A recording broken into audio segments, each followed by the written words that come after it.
ফিলিস্তিনের রক্ত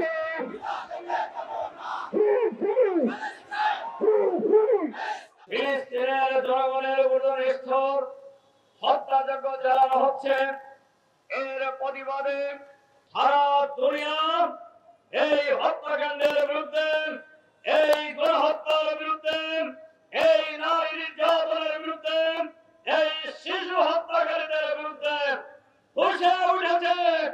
সর্বশেষ আপনারা লক্ষ্য করেছেন গতকাল যে ত্রাণবাহী জাহাজে নৃশংসভাবে হামলা পরিচালনা করা হয়েছে। বিশ্বাস করি শহীদের রক্তের বিনিময়ে ফিলিস্তিন স্বাধীন হবে। আমরা জাতিসংঘ সহ এই সকল দেশবাসীকে আহ্বান জানাতে চাই, অবিলম্বে ইসরায়েলের হাতকে গুটিয়ে নিতে বাধ্য করুন। অবিলম্বে ফিলিস্তিন এবং গাজায় যে দখল করা হয়েছে এই দখল মুক্ত করতে হবে।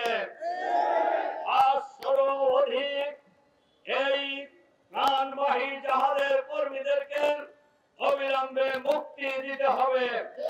নইলে বাংলাদেশ সহ আপনারা লক্ষ্য করেছেন আজকে বাংলাদেশ সরকারের পক্ষ থেকে ইসরায়েলের এই গণহত্যার নিন্দা জানানো হয়েছে, তাদেরকে মুক্তি দেওয়ার দাবি জানানো হয়েছে।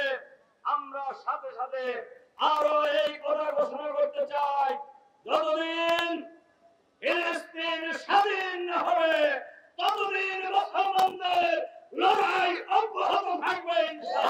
শক্তি গণপরাশক্তি এই স্বাধীনতা আন্দোলনকে নস্যাৎ করতে পারবে না ইনশাআল্লাহ। এজন্য আমরা আহ্বান জানাই, অবিলম্বে গণহত্যা বন্ধ করুন, নারী শিশু হত্যা বন্ধ করুন।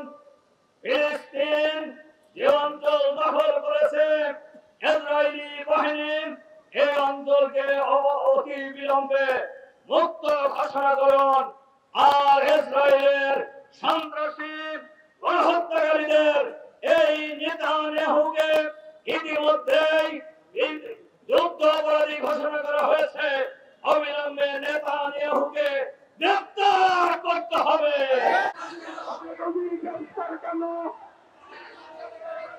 জাতিসংঘ